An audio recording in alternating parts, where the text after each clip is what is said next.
Hello anime lovers, स्वागत है आपका वाइपर एनिमे एक्सप्लेन्ड चैनल पर। और आज मैं एक्सप्लेन करने वाला हूँ जुजुत्सु काइसेन सीजन 3 के एपिसोड नंबर 6 को। तो चलिए जानते हैं आगे की कहानी को बिना किसी देरी के। एपिसोड की शुरुआत में हम मेगुमी को देखते हैं जो एक गार्ड की शैडो में छुपकर अंदर घुस आया था। फिर वो उस गार्ड को सुला देता है। दूसरी तरफ पांडा भी दो गार्ड्स के सामने एक टायर से खेल रहा होता है। दूसरा गार्ड पहचान जाता है कि ये तो हमारा फाइटर है, ना कि कोई मामूली पांडा। पांडा भी इन दोनों को सुला देता है और इमरजेंसी सीढ़ियों से ऊपर जाने लगता है जिन पर कोई सीसीटीवी नहीं लगे थे। ये दोनों फिर छत पे आ जाते हैं जहां हकारी का ऑफिस है। लेकिन तभी किरारा इनके सामने आ जाती है जिसे देख दोनों चौंक जाते हैं क्योंकि उन्हें लगा था कि किरारा हकारी के साथ ही होगी। मेगुमी को देख किरारा सोचती है कि ये तो वही लड़का है जो यूजी के साथ आया था। पांडा ने इसे अंदर घुसा लिया, मतलब ये और यूजी दोनों जुजुत्सु हाई के स्टूडेंट हैं और हकारी पर खतरा है। वो ये बात बताने के लिए तुरंत हकारी को कॉल करती है। मेगुमी अब अपने डिवाइन डॉग से किरारा पर हमला करता है लेकिन वो उसके डॉग को वापस उसी पर फेंक देती है। इसके बाद वो ऑफिस रूम की तरफ भागने लगती है। पांडा उसका पीछा करते हुए उसे समझाता है कि हम तुम्हारे दुश्मन नहीं हैं, हम बस हकारी से कुछ पूछने आए हैं। लेकिन किरारा कहती है कि अब उसे पांडा पर भरोसा नहीं है क्योंकि उसने उन्हें धोखा दिया है। किरारा की टेक्निक की वजह से पांडा उसके करीब जा ही नहीं पा रहा था। मेगुमी का डिवाइन डॉग किरारा का रास्ता रोक लेता है लेकिन तभी मेगुमी भी अपने डॉग की तरफ खींचा चला आता है। मेगुमी को समझ ही नहीं आता कि आखिर किरारा की कर्स्ड टेक्निक है क्या, और हम देखते हैं कि पांडा के पीछे किसी तरह का स्टार बना हुआ था। मेगुमी किरारा से कहता है कि हम जुजुत्सु हाई के साइड से नहीं हैं। तुम्हें पता है ना कि टोक्यो में क्या हो रहा है, वहाँ जो बैरियर्स बने हैं वो कलिंग गेम का हिस्सा हैं और हमें हकारी की मदद चाहिए। पर किरारा सुनने को तैयार नहीं थी। तो मेगुमी पूछता है कि तुम्हारे और हायर अप्स के बीच में ऐसा क्या हुआ था कि तुम दोनों को जुजुत्सु हाई से निकाल दिया गया। पांडा बताता है कि जुजुत्सु हायर अप्स थोड़े कंजर्वेटिव्स हैं, उन्हें नई तरह की कर्स्ड टेक्निक्स पसंद नहीं है। टाइम के साथ साथ जुजुत्सु नई टेक्नोलॉजी में मिक्स होता जा रहा है और हायर अप्स को ये पसंद नहीं है, जैसे कि हकारी की टेक्निक। किरारा कहती है कि हायर अप्स तो हमेशा से ही दिमाग से पैदल रहे हैं लेकिन उनका रायता समेटने के लिए गोजो है ना, तो तुम्हें हकारी की जरूरत क्यों है। मेगुमी बोलता है कि गोजो सेंसे को सील कर दिया गया है, पर किरारा को इस बात पर बिल्कुल भी यकीन नहीं होता। मेगुमी सोचता है कि किरारा हकारी के सबसे क्लोज है, इन्हें किरारा को मनाना ही होगा। मेगुमी अब रैबिट एस्केप टेक्निक का इस्तेमाल करता है जिससे यहाँ ढेर सारे रैबिट्स आ जाते हैं। लेकिन मेगुमी देखता है कि उन सब के ऊपर एक्रेक्स लिखा हुआ था और ऑफिस के गेट पर लिखा था गैक्रक्स। मेगुमी के रैबिट्स पूरी तरह से फेल हो जाते हैं। किरारा सोचती है कि वो अपनी कर्स्ड टेक्निक से शिकिगामी को भी मार्क कर सकती है और ये रैबिट्स भी उसके डॉग की तरह मेगुमी से जाके चिपक जाएंगे और मेगुमी को कुचल देंगे। लेकिन मेगुमी तभी सारे रैबिट्स को गायब कर देता है और फिर पांडा से पूछता है कि उसकी रैबिट टेक्निक कैसी थी। पांडा बोलता है कि एकदम मस्त, बहुत क्यूट रैबिट्स थे लेकिन मुझसे कम क्यूट। मेगुमी बोलता है कि मेरा मतलब कौन कौन सी जगह वो नहीं जा पा रहे थे। तो पांडा कहता है कि किरारा और ऑफिस रूम। देखते हैं कि पांडा के ऊपर भी इमाई लिखा हुआ है और मेगुमी को भी अपने ऊपर एक्रेक्स लिखा मिलता है। मेगुमी समझ जाता है कि किरारा की टेक्निक तारामंडल से कनेक्टेड है। वो जरूर साउदर्न क्रॉस नामक तारामंडल का इस्तेमाल कर रही है, जो सुन किरारा चौंक जाती है और मेगुमी को पता लग जाता है कि उसका तुक्का सही है। किरारा को टेंशन हो जाती है कि अगर मेगुमी को पता लग गया कि उसकी टेक्निक कैसे काम करती है तो वो ऑफिस रूम तक पहुंच जाएगा, पर वो उन्हें रोक के रहेगी। मेगुमी अपनी बहन सुमिकी का शुक्रिया करता है क्योंकि बचपन में उसी ने मेगुमी को साउदर्न क्रॉस के बारे में बताया था। ये सबसे छोटा तारामंडल होता है और इसमें 4 स्टार्स होते हैं और ये एक क्रॉस के शेप में होता है। किरारा ने चारों को अलग अलग स्टार के नाम दिए हैं, तो चारों को एक दूसरे से दूर रहना चाहिए। पर मेगुमी और पांडा एक दूसरे के करीब जा सकते हैं और किरारा भी ऑफिस डोर के करीब जा सकती है, पर वो दोनों किरारा या डोर के पास नहीं जा सकते। लेकिन किरारा चाहती तो दरवाजे के अंदर भी जा सकती थी, पर वो खुद भी बाहर ही खड़ी है। हो सकता है कि अंदर जाने का कोई फिक्स रास्ता हो। पांडा बोलता है कि शायद उनके बीच कोई 5वां स्टार है और उन्हें पहले उसके पास जाना होगा, फिर ही वो किरारा या डोर तक पहुंच पाएंगे। किरारा को चिंता होती है कि उन्हें उसकी टेक्निक पता न चल जाए, तो वो एक कार के ऊपर इमाई लिख देती है जिससे वो कार पांडा से जाके टकरा जाती है। पांडा उस कार को उठा के दूर फेंक देता है तो वो कार वापस से उसके मुंह पे आके लगती है। मेगुमी सोचता है कि किसी चीज पर स्टार लिखने के लिए किरारा को उसे छूना पड़ता होगा, लेकिन उसने मेगुमी को तो कभी छुआ ही नहीं। पर उसने मेगुमी के डिवाइन डॉग को छुआ था, यानी वो इंसान नहीं बल्कि सीधा कर्स्ड एनर्जी को मार्क मार्क कर सकती है। कार और डोर जैसी चीजों को मार्क करने के लिए पहले उनमें कोई कर्स्ड एनर्जी डाली गई होगी। वो कर्स्ड एनर्जी वाली दूसरी चीजें देखने लगता है और उसे एक पार्किंग स्पॉट दिख जाता है जिस पर मिमोसा लिखा हुआ था, यानी कि वही 5वां स्टार है। दोस्तों, किरारा की टेक्निक का नाम है लव रॉन्डेवू, जिसमें वो साउदर्न क्रॉस तारामंडल का इस्तेमाल करती है। वो अपने टारगेट्स को 5 अलग अलग स्टार दे देती है। अगर वो 2 चीजों को सेम स्टार देती है तो वो आपस में चिपक जाएंगे, जैसे मेगुमी के शिकिगामी उससे चिपक रहे हैं। अब एक स्टार दूसरे स्टार के पास तभी जा सकता है जब वो एक फिक्स्ड रास्ते पर चले, और ये रास्ता है इन स्टार्स की पृथ्वी से दूरी, यानी मेगुमी को पहले मिमोसा को छूना होगा, तब जाके वो किरारा और ऑफिस के डोर तक पहुंच पाएगा। मेगुमी अब अपना एक रैबिट पांडा को देता है और पांडा उस रैबिट को पार्किंग स्टॉप की तरफ फेंकता है, यानी कि मेगुमी ने अब मिमोसा को छू लिया है। किरारा अब मेगुमी की तरफ भी कार फेंकने लगती है, लेकिन तभी किरारा के पीछे से डिवाइन डॉग आके उसे पकड़ लेता है। किरारा को याद आता है कि मेगुमी ने तो अपने डिवाइन डॉग को गायब किया ही नहीं था, उसने उसे एक दीवार के पीछे छुपा दिया था, और जैसे ही उसके और मेगुमी के बीच में किरारा आई, उसने डॉग को रिलीज कर दिया और डॉग अपने साथ किरारा को भी खींचते हुए मेगुमी तक ले आया। किरारा को अब मजबूरी में अपनी टेक्निक को बंद करना पड़ता है। मेगुमी किरारा का हाथ बांध देता है और बोलता है कि अब हमारी बात ध्यान से सुनो। किरारा पूछती है कि तुम्हें कैसे पता कि डॉग इसी तरफ आएगा, तुम भी तो उसकी तरफ खींचे जा सकते थे। मेगुमी बोलता है कि ये एक तुक्का था, लेकिन वो अब समझ गया है कि जिसके पास ज्यादा कर्स्ड एनर्जी होती है उसी की तरफ बाकी चीजें खींची चली आती हैं। पहले मेगुमी डॉग की तरफ खींचा चला गया था, लेकिन इस बार उसने अपनी कर्स्ड एनर्जी को बढ़ाकर डॉग को अपनी तरफ बुला लिया। मेगुमी का दिमाग देख किरारा उससे इम्प्रेस हो जाती है। मेगुमी अब उसे छोड़ देता है और बोलता है कि हमारे पास टाइम नहीं है, प्लीज हमारी बात सुन लो। किरारा अब मान जाती है, पर तभी यूजी ऑफिस का दरवाजा तोड़ते हुए बाहर आके गिरता है। उसे हकारी ने बाहर फेंका था। वो उसे एक और मुक्का मारता है और ये देख हैरान हो जाता है कि यूजी तो बचने की बिल्कुल भी कोशिश नहीं कर रहा और बोलता है कि तुम पागल हो क्या। यूजी मन में सोचता है कि उसे हकारी को खुद पर यकीन दिलाना ही होगा, इसीलिए वो ना तो पीछे हटेगा और ना ही पलटवार करेगा। ये देख अकारी उसकी बात सुनने को तैयार हो जाता है, लेकिन एक शर्त पे कि यूजी को अपने पैरों पर खड़ा रहना होगा। किरारा चिल्ला के बोलता है कि इन लोगों को तुम्हारी मदद चाहिए, पहले उनकी बात सुन लो। हकारी यूजी को एक और मुक्का मारता है, लेकिन यूजी वापस से उठ खड़ा होता है। हकारी पूछता है कि तुम्हें मुझसे ही क्यों मदद चाहिए, तो यूजी बोलता है कि मेरे सीनियर्स ने बताया है कि तुम स्ट्रांग हो। हकारी बोलता है कि मतलब तुम अपने साथ मेरी भी जान जोखिम में डालना चाहते हो, तुम मुझे अपनी गर्मी दिखाओ, तब जाके मैं तुम्हारी बात मानूंगा। प्रिंसिपल यागा ने इस साल कैसे लल्लुओं को भर्ती किया है। यूजी बोलता है कि मेरे अंदर कोई गर्मी नहीं है, मैं तो बस मशीन के अंदर लगा एक छोटा सा गियर यानी कॉग हूँ, वो मशीन जिसका इस्तेमाल सॉर्सरर करते हैं कर्सेस को मारने में। हकारी कहता है कि तुम तो बोरिंग हो और उसे एक जोरदार पंच मारता है जिससे यूजी दूर जाके गिरता है। हकारी कहता है कि दर्द हुआ ना, गोजो सेंसे ने बोला था कि मेरी कर्स एनर्जी बाकियों से थोड़ी ज्यादा कड़क है। वो पांडा और मेगुमी से बोलता है कि यूजी को लेकर यहाँ से दफा हो जाओ और वापस मत आना, लेकिन तभी यूजी उसके पीछे आके खड़ा हो जाता है, जो देख हकारी को यकीन नहीं होता। यूजी बोलता है कि मैं बस एक कॉग हूँ, लेकिन मशीन चलाने के लिए कॉग का भी इम्पोर्टेंट रोल होता है। मैं तब तक तुम्हारे सामने खड़ा रहूंगा जब तक तुम मान नहीं जाते। वो अब हकारी से पूछता है कि उसका रोल क्या है। हकारी मन में सोचता है कि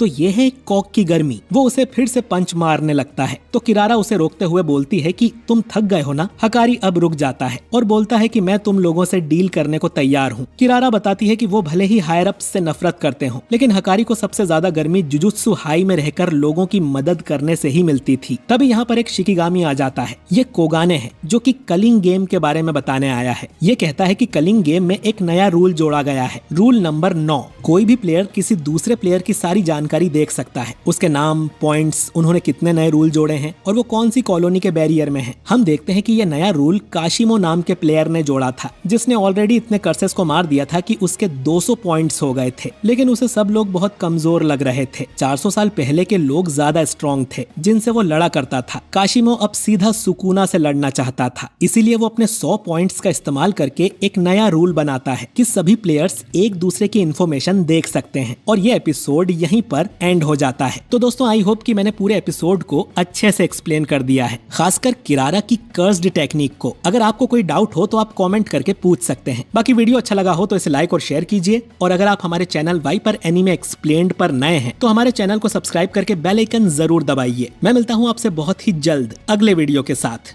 शुक्रिया।